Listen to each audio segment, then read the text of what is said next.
Halo bre, ketemu lagi kita di Wong Kampung Channel. Video kali ini kita akan membahas film horor atau horor komedi lah. Dibulak-balik gimana enaknya aja. Dimana film ini menceritakan kakak beradik yang mempunyai karakter yang sangat berbeda. Ibarat kata seperti tahu dan tempe. Namun dibalik kekonyolan aksi kakak beradik ini, yang berniat meminta uang tebusan dengan menculik cewek toge yang ternyata anak seorang bos mafia sadis. Namun tak sampai di situ, adegan masih ditambah bumbu dengan munculnya psikopat brutal. Nah, gimana? Pasti kalian bingung dengan jalan cerita film ini bukan? Sama. Oke, langsung saja kita gas masuk.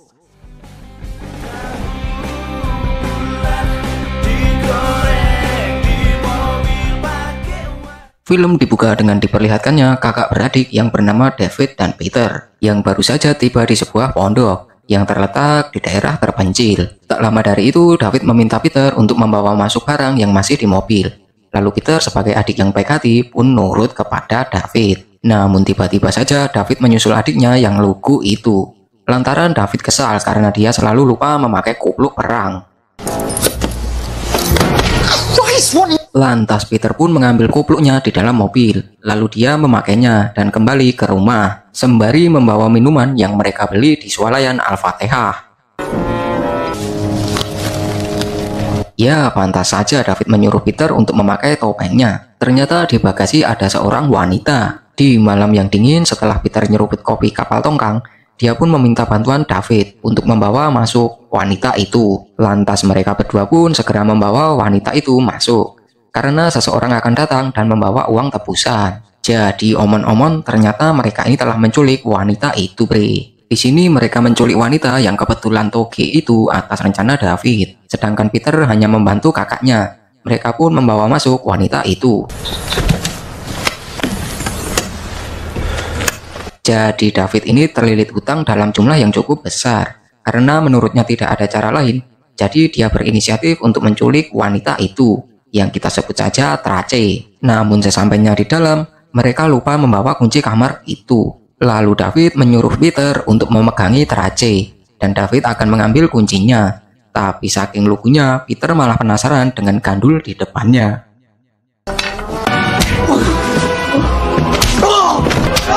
Namun secara tiba-tiba Trace tersadar dari pingsannya. Lalu dia mendodoskan atau menyerudukkan kepalanya pada Peter. Hingga Peter pun tergeletak. Ya begitulah Peter. Padahal Trace ini tangannya diikat bre. Beruntungnya David segera datang. Lalu menghentikan hal itu dan membawa Trace ke kamar. Sesaat setelah itu, David pun dibuat darah tinggi oleh tingkah adiknya yang sangat di luar nurul itu. Atas kejadian itu juga membuat hidung Peter bengkok sedikit. Dia juga meminta maaf pada David lantaran dia gagal fokus dengan gandul-gandul di depannya. Tak hanya itu, Peter juga harus menyumbat hidungnya seperti Poci akibat diseruduk Trace toge. Sementara malam itu David juga berkata jika sebenarnya dia tidak mempunyai rencana untuk mengajak Peter yang konyolnya di luar batas wajar. Namun karena semua sudah terlanjur, David hanya berharap agar uang tebusan sebesar 100.000 pound sterling segera dia dapatkan. Dan tak lama setelah itu mereka berdua pun masuk ke kamar untuk memastikan keadaan Trace. Lalu mereka membuka tutup mulutnya dan berniat mengintimidasi Trace agar ketakutan. Namun lagi dan lagi David dibuat kesal oleh tingkah adiknya yang sangat tolol itu. Lantaran di saat mereka mengintimidasi Trace, Peter malah menyebut namanya sendiri. Sehingga Trace bukannya ketakutan, dia justru mengejek Peter sebagai penculik amatiran. Ditambah Trace yang kayak radio rusak atau kayak petasan cedar-cedar membuat David tambah pusing. Kemudian David pun menyuruh Peter untuk menelpon keluarga Trace agar segera memberikan uang tebusannya. Peter bahkan juga mengancam keluarga Trace. Jika uang tebusan tidak segera diberikan, maka dia tidak segan-segan akan menghabisi Trace. Lalu Peter menyuruh Trace untuk berbicara di telepon. Yeah, I'm alright. Morons. Trace yang dibuat kesal atas perilaku David karena telah menamparnya, dia pun mengancam jika David dan Peter akan mendapatkan balasan yang lebih kejam. Lantaran Trace tidak pernah sekalipun mendapatkan perlakuan kasar dari siapapun, dikarenakan ayahnya adalah bos mafia yang sangat sadis. Dad will cut them out with an Sementara setelah itu, David kembali memarahi Peter karena dia telah menyebut namanya di depan Trace. Niatnya membuat Trace takut, tapi kini malah mereka yang menjadi khawatir karena perkataan Trace ternyata menjadi pressure tersendiri bagi mereka. Beralih ke sisi lain, di mana rekan David yang bernama Andrew yang kala itu berhasil meminta uang tebusan di sebuah klub malam. Lalu Andrew segera membawanya pada David. Namun tanpa Andrew sadari, terlihat pria pelontos menelpon seseorang untuk mengintili Andrew. Yes, I've got the bag next to me. Dan benar saja, di saat Andrew sedang menuju ke lokasi David, dia yang kala itu tidak tahu bahwa dirinya sedang diikuti mata-mata yang kita sebut saja Icik dan Kiwir, di mana mereka ditugaskan oleh orang tua Trace untuk mencari tahu lokasi anaknya disekop. Maksud saya disekap.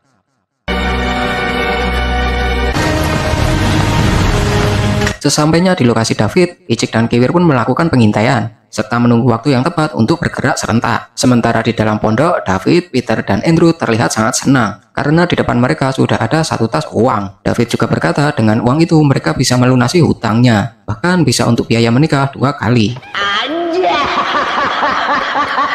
Namun di tengah kebahagiaan mereka terdengar suara yang memecah suasana, di mana Andrew berkata jika dia belum mengecek isi tas itu. Lantas David pun segera mengeceknya dan...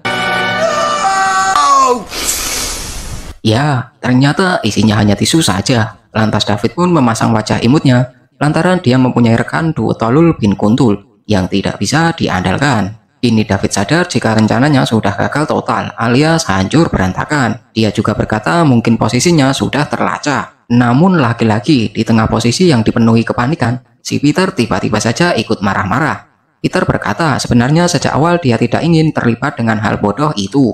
Lalu dia pergi keluar dengan perasaan yang sedang membara. Peter ingin nyepat sembari menenangkan emosinya. Sementara Andrew meminta izin pada David jika dia ingin mengecek kondisi Trace. Tapi David tidak menjawabnya karena dia sudah benar-benar pusing. Ini David semakin sedih dengan skenario film. Si Andrew malah membeli kupluk panen tebu. Tak lama kemudian Peter yang sudah selesai nyebat, dia pun meminta maaf pada David atas perkataannya tadi. Namun tanpa mereka sadari, Icik mengintai mereka dari jendela. Adegan beralih pada Andrew yang sedang asik mengintip Trace Sitoge. I can see you. Namun Andrew dibuat kaget karena Trace seolah-olah mengetahui jika Andrew sedang mengintipnya. Lanjut pada David yang kala itu tidak ingin penculikan itu sia-sia begitu saja. Dia meminta Peter untuk meminta rekening ibu mereka agar posisi mereka tidak terlacak dan menyuruh orang tua Trace untuk mentransfer saja. Di sana Peter awalnya menolak karena tidak ingin jadi anak durhaka. Namun karena sudah tanggung, akhirnya Peter pun keluar untuk menelpon ibunya. Yeah, I know. Sorry.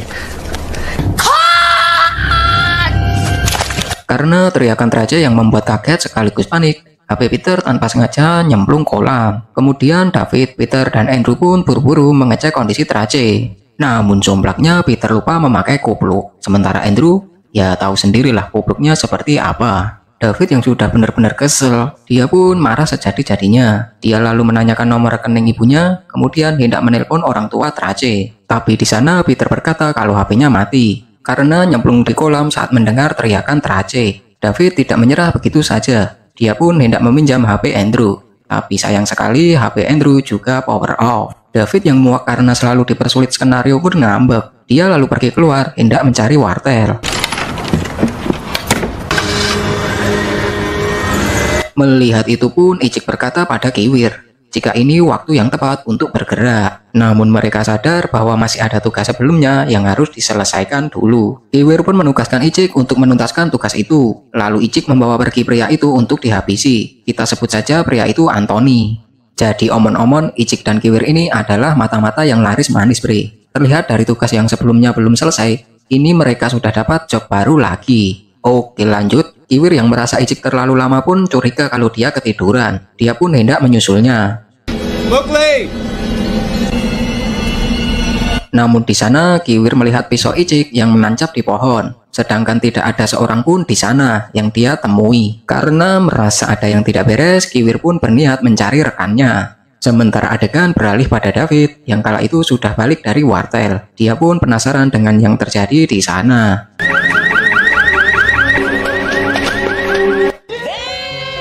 Di mana saat itu dia menemukan Andrew yang sudah tergeletak, sementara Peter yang entah kemana perginya. Kemudian David bertanya pada Andrew apa yang telah terjadi.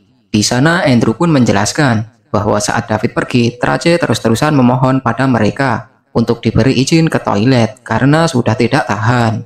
Namun sesampainya di toilet, Peter dan Andrew sangat tidak kuat melihat keindahan di depannya. Akhirnya mereka berniat menggenjutsu Trace. Namun tiba-tiba She lunged at me. She grabbed Peter.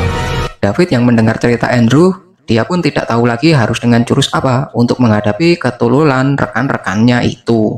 Di sana Andrew juga berkata jika Peter juga sedang disandra oleh Trace. Tapi di tengah obrolan mereka, secara tiba-tiba muncul Anthony di sana dengan kondisinya yang memprihatinkan. Tentu saja mereka dibuat panik melihat Anthony dengan kondisinya yang sekarat atau menjelang ajalnya. Namun di sana Anthony berkata agar David dan Andrew segera pergi karena ada monster kejam yang menguasai wilayah itu. David yang berpikir mereka terancam di sana berniat mencari adiknya terlebih dahulu sebelum mereka pergi dari tempat itu. Karena setulul-tululnya Peter, dia adalah adik tercintanya. Sementara di sisi lain, ternyata Peter yang jadi sandera Trace diperintah untuk menunjukkan jalan oleh Trace. Alright, I'm gonna stick this knife. Hingga sampailah di suatu tempat di mana terdapat papan larangan untuk masuk. Tapi Trace yang memang keras kepala tak memperdulikan itu. Dia pun masuk dan mengajak Peter si somplak itu juga. Yang kemudian mereka pun mengeksplor tempat itu. Lalu mereka masuk ke salah satu bangunan yang kebetulan tidak terkunci. Hello? Tak hanya keras kepala, Trace yang ceroboh pun mengeksplor rumah itu. Dia berharap menemukan telepon di sana. Namun terkejutnya, mereka yang malah menemukan foto-foto mengerikan di sana. Merasa ada yang aneh dengan rumah itu, Trace pun mengajak Peter untuk cabut karena ditakutkan sang pemilik rumah itu adalah penjahat yang sadis. Tapi di sana Peter malah sok-sokan membantahnya hingga akhirnya namun di saat itu juga terlihat sarung tangan Icik yang berada di tungku pembakaran, di mana kita ketahui Icik yang kala itu tiba-tiba menghilang. Lantas apa yang terjadi padanya? Ataukah itu tempat monster mengerikan yang disebut Anthony? Sementara kita kembali pada David dan Andrew yang kala itu mencari si Peter somplak. Namun di tengah sunyinya hutan, mereka menemukan jasad Icik dengan kondisi mengenaskan. David pun semakin yakin jika yang dikatakan Anthony itu benar. Lalu mereka pun bergegas mencari Peter lagi. Di sisi lain, Trace Shitoge yang masih belum menyerah untuk mencari telepon, di mana dia kini menggeledah isi koper di sebuah kamar. Semakin nekat saja Shitoge ini. Sedangkan Peter yang merasa kesakitan akibat disekop Trace, dia mencoba mengkompresnya dengan makanan beku. Namun saat itu juga dia dikagetkan oleh suara dari ruang bawah. Karena suara itu cukup keras, Trace pun juga datang untuk mengeceknya. Yang awalnya mengira itu ulah Peter somplak. Tapi di sana Peter berkata bahwa itu suara berasal dari bawah lantai. Ya mungkin tikus kawin, ucap Peter. Kemudian Trace yang juga penasaran pun mengeceknya. Dan ternyata tidak ada apa-apa di sana. Tapi saat itu juga mereka dikagetkan oleh banyaknya potongan tangan di freezer. Sementara saat mereka fokus pada potongan tangan itu, tiba-tiba dan muncullah sosok yang mengerikan. Peter yang somplak pun langsung lari maraton. Sementara Shitoge tergeletak dengan tusukan monster itu. Tapi di sini kita beri nama dia aja ya, Brik. Biar nggak terlalu serem, kita sebut saja dia Palpo. Oke lanjut, setelah capek lari-larian, Peter pun ngumpet di salah satu kamar. Palpo yang masih mengejar pun juga mencoba mendobrak pintunya. Namun Peter yang melihat kunci kamar itu, dia lalu mengambilnya dan mengunci pintu itu.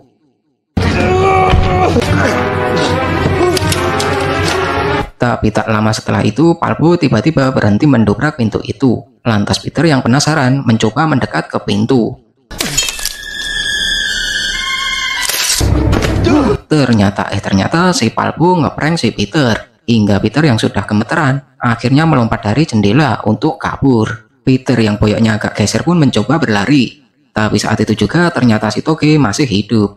Dia meminta Peter untuk menolongnya. Si Toge berjanji akan memberinya servis penuh jika Peter berhasil membawanya kabur. Lantas Peter Somplak pun langsung mengajaknya kabur, namun si Palpo terlalu cepat mengejarnya, hingga Peter pun meninggalkan Trace. Hingga akhirnya Trace harus tertangkap oleh Palpo. Dan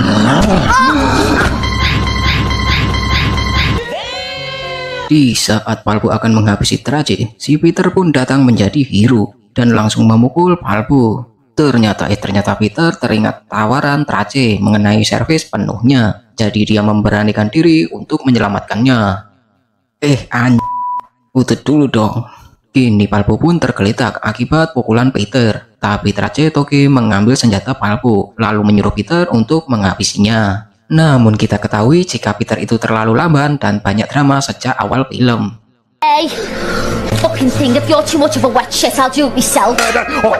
Akhirnya kekhawatiran kita semua pun terjadi. Peter harus merelakan separuh cokornya.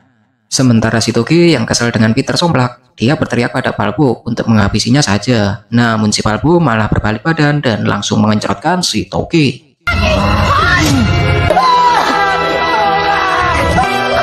Dan fix kini si Toge mati sia-sia, sangat-sangat disayangkan. Lain halnya dengan Peter yang harus dikebuk palanya. Kemudian Palpo pun membawa mereka. Lantas bagaimana dengan Peter? Akankah dia bernasib sama seperti Trace? Jadi jangan kemana-mana, tetaplah stay in here. Sementara adegan beralih pada David dan Andrew. Ternyata mereka sudah sampai di lokasi Palpo, di mana David tanpa sengaja juga menemukan dompet Peter yang terjatuh saat melompat pagar lalu. David juga yakin jika adiknya berada di sekitar tempat itu. Lalu David mengajak Andrew untuk menyusuri tempat tersebut. Sungguh malang, di mana Andrew tanpa sengaja terkena jebakan Palpo. Lantas David yang melihat itu pun langsung menolongnya. Singkat cerita, kini mereka sampai di peternakan milik Palpo. Di sana David menemukan potongan sepatu serta cokornya, yang tidak lain milik si Peter adiknya. Tak lama dari itu terdengar suara yang mengagetkan mereka. Lalu David pun segera mengeceknya. Peter! Namun di sana mereka tidak menemukan siapapun. David malah menemukan surat kabar yang berisi sebuah kecelakaan yang membuat seorang farmer harus mengalami kerusakan pada wajahnya. Sementara di tengah suasana yang mencekam, mereka menemukan sesuatu yang membuat mental mereka ciut.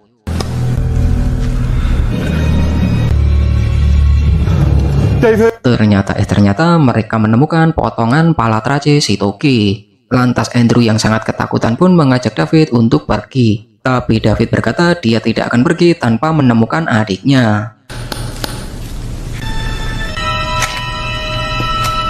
Dan alangkah terkejutnya saat mereka diperlihatkan koleksi pala yang sudah terputul. Bagaikan pameran saja, di gudang itu dipenuhi potongan pala yang tak terpakai. Hingga saat David yang tak percaya pun berniat melihat lebih dekat. That one moved. Tapi ternyata si Palpo ngumpet di antara banyaknya kelapa itu. Lantas David yang terlambat menyadarinya pun harus ditangkap dan digeprek kakinya. Lain halnya dengan si Andrew yang sudah ketakutan. Tanpa sengaja dia menginjak garuk sapi milik Cupatkai. Sementara Palpo yang mengetahui Andrew kabur pun langsung mengejarnya. Dengan bermodalkan senjata parangnya, dengan cepat dia membuntuti Andrew. Namun di tengah-tengah kepanikan sekaligus ketakutan yang sudah level akut, Andrew yang sudah ngos-ngosan berhenti karena dia mendengar bunyi ponsel di jaket kiwir yang dia pakai. Di sanalah Andrew ingin memanfaatkan momen itu untuk meminta bantuan, tapi sayangnya merinding melihatnya, cok. Masa depan Andrew pun suram saat itu juga, di mana lontongnya harus dioperasi oleh Palpo brutal. Sementara kita kembali pada David, di mana di sana dia masih tergeletak karena pelancong yang menancap di kakinya. Namun di sana David merasa sedikit senang setelah melihat adiknya ternyata masih hidup. Lantas Peter yang cokornya putul setengah pun merangkak ke arah David dan ingin menolongnya. Setelah dia merangkak sejauh 2 km, akhirnya dia sampai pada David. Kemudian mereka berusaha mencabut pelancong itu.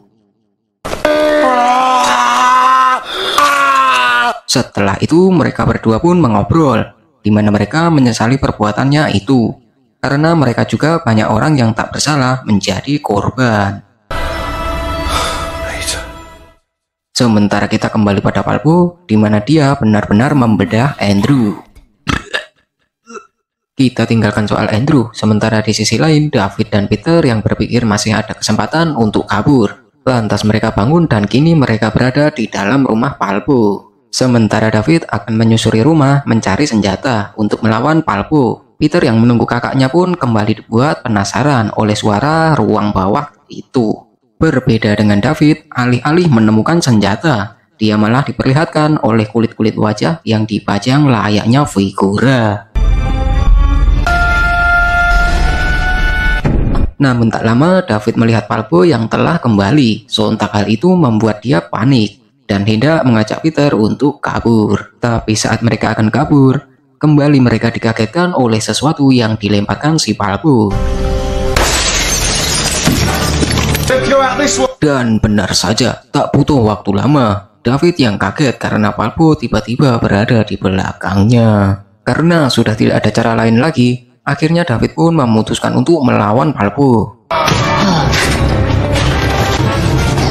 Namun semua itu sia-sia lantaran Palpo yang postur tubuhnya tinggi besar. Hingga saat Palpo akan menghabisi Peter, David pun mengancam jika dia akan merobek foto-foto keluarga miliknya. Namun anehnya di sini Palpo ketakutan dan tidak ingin David melakukan itu. Lantaran Palpo ini sebenarnya masih sangat sayang pada keluarganya. Hingga saat dia kecelakaan, istrinya meminta cerai karena tak tahan melihat wajah Palpo. Lantas David memanfaatkan hal itu dan menyuruh Palpo untuk masuk ke ruang bawah jika tidak ingin David merobek foto-fotonya. Jelas saja Peter pun murka saat melihat kakaknya koit digejrot si Palpo. Kemudian dia menjerat si Palpo dengan rafia. Namun Peter yang tenaganya tak seberapa dengan mudah dilemparkan Palpo. Dan kini malah Peter yang masuk ke ruang bawah itu, bre.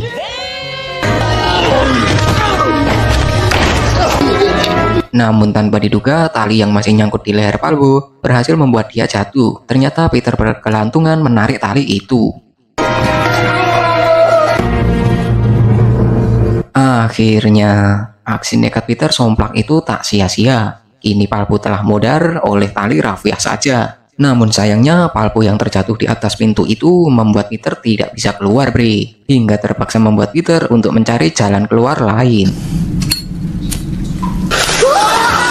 Sungguh di luar dugaan, ternyata suara ruang bawah tanah yang gelap itu tidak lain adalah suara anak istri Palpo yang dirantai. Dikarenakan Palpo tidak ingin berpisah dengan keluarganya, hingga kini anak istri Palpo yang bertingkah seperti zombie kanibal. Dan film pun selesai.